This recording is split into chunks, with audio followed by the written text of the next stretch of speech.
Hi friends. இந்த video நான் make பண்ணுறதுக்கு 2 ரீசன். ஃபஸ்ட்டு எடுத்தோன்னே என்ன அப்படின்னு பார்த்தோம்னா, லாங் ட்ரைவ் பற்றி எனக்கு தெரிஞ்ச விஷயங்கள நான் உங்கள்கிட்ட ஷேர் பண்ணணும் அப்படின்னு நினச்சது. செகண்ட் வந்து என்ன அப்படின்னா, நேற்று ஒரு கிரியேட் ஸ்டோரி ஒன்று போட்டிருந்தேன். அதுக்கு நல்ல சப்போர்ட் கொடுத்துருந்தீங்க. கிட்டத்தட்ட பார்த்திங்கன்னா, நான் யூடியூப் சேனல் ஓப்பன் பண்ணி வீடியோ போட்டிருக்கேன் அப்படின்னு என் ஃபேமிலியில் யார்கிட்டையும் நான் சொல்லலை. என் ஃப்ரெண்ட்ஸ்கிட்ட யார்கிட்டையுமே நான் ஷேர் பண்ணல. நம்மளோட மெமரிஸாக இருக்கட்டும் அப்படின்னு சொல்லி தான் நான் அதை போஸ்ட் பண்ணது. ஆக்சுவலாக அது நிறைய பேர் அந்த வியூஸ் பண்ணி எனக்கும் கொஞ்சம் அது ஒரு சப்போர்ட்டிவாக இருந்துச்சு. அதுக்காக தான் இந்த வீடியோ நான் மேக் பண்ணியிருக்கேன். ஃபஸ்ட்டு எடுத்தோடனே லாங் ட்ரைவ் அப்படின்னு ட்ரைவ் பண்ணி போகிறோம் அப்படின்னம்னா, யார் யார் போவாங்கங்கிறத ஃபஸ்ட்டு சொல்லிடுறேன். மாதத்துக்கு ஒரு 3 ட்ரைவ் பண்ணி வெளில போய்ட்டு வரணும் அப்படின்னு நினைக்கிற பைக் ரைடர்ஸ் இருப்பாங்க. அவங்க வெளில போயிட்டு வருவாங்க. அவங்கள தி லெஜெண்ட்ஸ் அப்படின்னு வச்சுக்கலாம். செகண்ட் கேட்டகரி யார் அப்படின்னு பார்த்தோம்னா, ஒரு மந்த்லி ஒரு டூரு, ஏதோ ஒரு ஒர்க் ப்ரெஷரில் இருக்கும், அவங்க வெளில போய்ட்டு வரணும் அப்படின்னு நினைக்கிறவங்க செகண்ட் கேட்டகரி. தேர்ட் கேட்டகரியில் இருக்கவங்க யாருன்னு பார்த்தோம்னா, ஒரு சம் பீப்புள்ஸ் யாருன்னா, காலேஜ் பசங்க, ஒரு தேர்ட் இயர் ஃபைனல் இயர் படிக்கிற பசங்க என்ன பண்ணுவாங்கன்னா, ஒரு பைக் எடுத்து புதுசாக பைக் எடுத்திருக்கோம், வெளில போய்ட்டு வருவோம் அப்படின்னு நினச்சி கிளம்புற பசங்க தேர்ட் கேட்டகரி. ஃபைனல் அப்படின்னு சொல்கிறதுக்கு வந்து யாருன்னா, கொஞ்சம் ஏதோ ஒரு பிரச்சனை, ஏதோ ஒரு டிப்ரெஷன் அவங்களுக்குள்ளார இருக்கும். அவங்களுக்கு ஏதோ ஒரு இழப்பாக இருக்கலாம், இல்லை அவங்க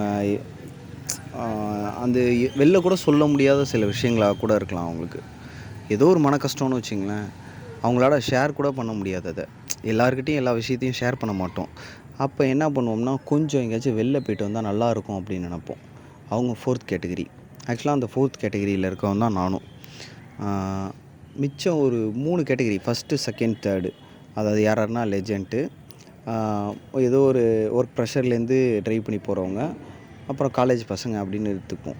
அவங்க 3 பேரும் எப்படி கிளம்புவாங்க அப்படின்னா, பைக்கில் வெளில போகிறாங்க அப்படின்னாலே சம் பீப்புள்ஸோட ஒரு 4 வண்டி 5 வண்டி அப்படின்னு சேர்ந்து எல்லோரும் ஒரு என்ஜாய்மெண்ட்டுக்காக வெளில போவாங்க.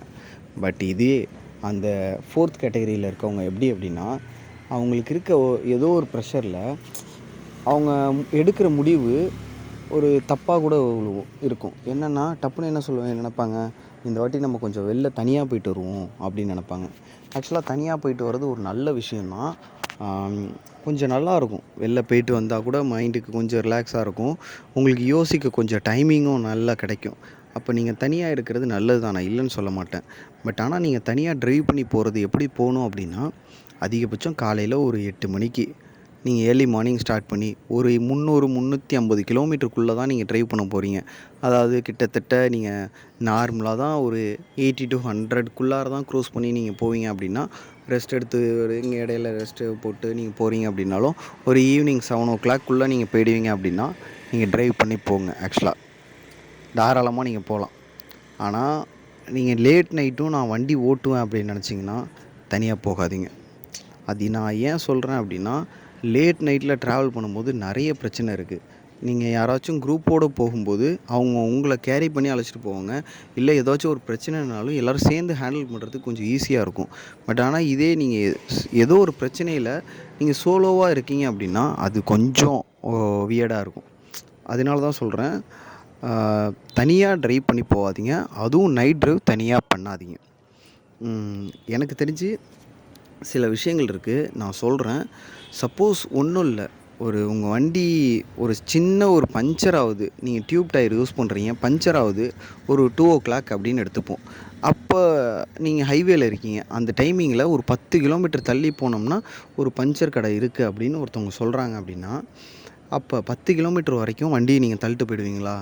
கிட்டத்தட்ட ஒரு 150, 180, 200 கேஜி இருக்கிற வண்டியை தள்ளிட்டு 10 கிலோமீட்டர் நம்மளால் போக முடியும் அப்படின்னு நினச்சிங்கனாலும் அது சாத்தியங்கிறது கிடையாது. பண்ணலாம், இல்லைன்னு சொல்ல மாட்டேன். ரொம்ப கஷ்டப்பட்டு தள்ளிட்டு போயிட்டுருக்கணும், அதெல்லாம் ஒன்று. இன்னொன்று என்ன அப்படின்னம்னா, அப்போ அந்த டயத்தில் யாரோ ஒருத்தர் நமக்கு ஹெல்ப் பண்ணுறதுக்காக ஒருத்தர் வந்து அவர் கொஞ்சம் ஏதோ ரகடாக இருக்காருன்னு வச்சுப்போம் அவரை பார்த்தா. ஆனால் வந்து அவர் ஒரு நல்ல மனுஷன்தான். அவர் வந்து உங்கள்கிட்ட என்னாச்சு, வேணா நான் ஹெல்ப் பண்ணவா அப்படின்னு உங்கள்கிட்ட கேட்குறாரு. அப்போ நீங்கள் என்ன உங்களுக்கு தோணும், இவன் யார் இந்த டைமிங்கில் வந்து நம்மள்ட்ட, இவன் என்னத்துக்கு நம்மளுக்கு ஹெல்ப் பண்ணுறேன்னு சொல்கிறான், அப்படிங்கிற ஒரு மைண்டில் ஏதோ ஒரு யோசனை உண்டாகும். அப்போ அது நம்மளை அறியாமல் வர யோசனை. அப்போ அதனால தான் சொல்கிறேன், சோலோ டிரைவ் நைட்டில் பண்ணவே பண்ணாதீங்க. ஆக்சுவலாக எனக்கு தெரிஞ்ச விஷயங்களில் அதுவும் ஒன்று. அடுத்தது இன்னொன்று என்ன அப்படின்னா, நம்மளுக்கு ஏதோ ஒரு சின்னதாக ஒரு அடிபட்டுச்சு அப்படின்னா கூட நம்மளை நம்மளை பார்த்துக்கிறதுக்கு கொள்றதுக்குன்னு யாருமே நம்ம கூட இருக்க மாட்டாங்க. அப்போ அதனால தான் சொல்கிறேன், நீங்கள் தனியாக டிரைவ் பண்ணி போகாதீங்க. At the same time solo டிரைவ்க்கு அடுத்தது நம்ம பண்ணுற சில தப்பு அப்படின்னு பார்த்தோம்னா, லாங் டிரைவில் ஆக்சுவலாக நம்ம ஊர் ரோடு மாதிரியே எல்லா இடத்துலையும் வண்டி ஓட்டிகிட்டு போகக்கூடாது. நல்லா க்ரூஸ் பண்ணி போகலாம், தப்பு கிடையாது. நம்மளோட வண்டி சிசி ஒரு 300லேருந்து 600 வரைக்கும் கூட நிறைய பேர் எனக்கு தெரிஞ்சு கூட 600 சிசி வரைக்கும்லாம் வச்சு ஓட்டிகிட்டு இருக்கோம். அப்போ நான் நான் சொல்கிறது என்னென்னா, நம்மளால் ஓட்ட முடியும். ஆப்போசிட்டில் ஏதோ ஒரு ஒரு ஒரு மாடு வருதுன்னா கூட நம்மளால் கண்ட்ரோல் பண்ண முடியும்னு வச்சுப்போம்.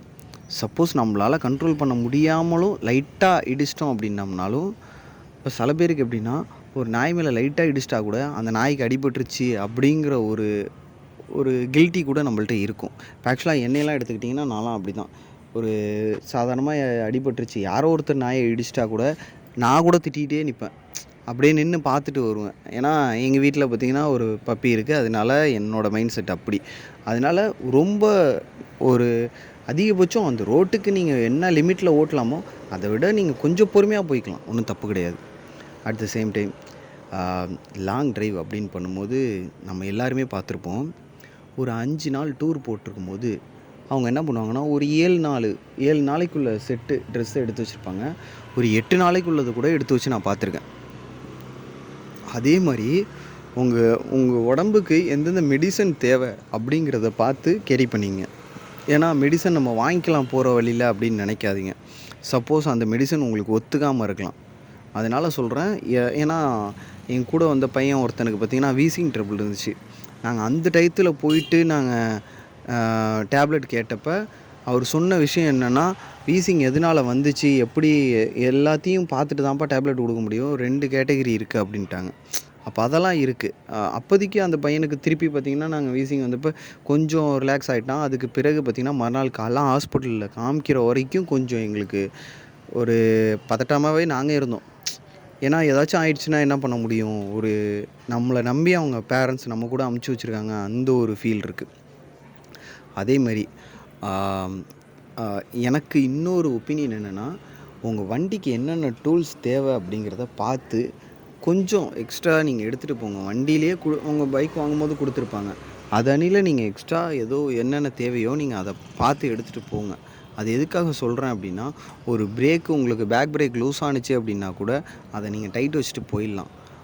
எக்ஸாம்பிளுக்கு எனக்கு ஒரு இன்சிடென்ட் நடந்துச்சு. அதை வெளில சொன்னேன்னு வச்சுங்களேன், இப்படிலாம் கூட இருக்கும் அப்படிங்கிறதெல்லாம் அப்போ தான் நானே தெரிஞ்சுக்கிட்டேன். ஏன்னா கிளச்சு லிவர் இருக்குது பார்த்தீங்களா, அது ஃபுல் டைட் ஆகிடுச்சு. எப்படி அப்படி டைட் ஆனிச்சுனே தெரில, ஃபுல்லாக ஜாமான மாரி ஆகிடுச்சு உள்ளே. கிளச்சு பிடிக்கவே முடியல. அப்போ அந்தளவுக்கு இருந்தப்போ என் கூட வந்த ஒரு பையன் என்ன பண்ணார்னா, கிளச் லிவரை கழட்டிட்டு என்ன பண்ணார்னா, கொஞ்சம் ஒரு வேஸ்ட் ஆயில் வாங்கி வச்சுருந்தார். அவர் எதுக்கு வச்சுருந்தாரு, என்ன எதுவுமே எனக்கு தெரியாது. அந்த வேஸ்ட் ஆயிலை வச்சு என்ன பண்ணார்னா, கொஞ்சம் அந்த ட்ராப்பாக ஒரு ஃபஸ்ட்டு என்ட்ரன்ஸ்லேருந்து சொட்டினார்.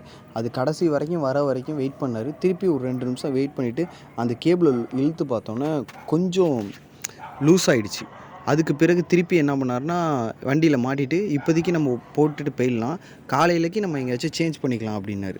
கண்டிப்பாக சொல்கிறேன், எங்கள் யாருக்குமே அந்த ஒரு யோசனையெல்லாம் இல்லை. வேஸ்ட் ஆயில் அது எதுக்கு வேணாலும் யூஸ் பண்ணிக்கலாம், நம்ம செயினுக்கு கூட யூஸ் பண்ணிக்கலாம். அதனால் என்ன பண்ணுங்கள், அந்த வேஸ்ட் ஆயில் நீங்கள் வாங்கி வச்சுங்க எதுக்கும் எக்ஸ்ட்ராவாக. இதெல்லாம் நம்மளோட ஒரு தேவைக்காக நம்ம ஏதோ ஒரு விஷயத்துக்காக போகிறோம், அதை நல்ல விதமாக போயிட்டு வரணும்.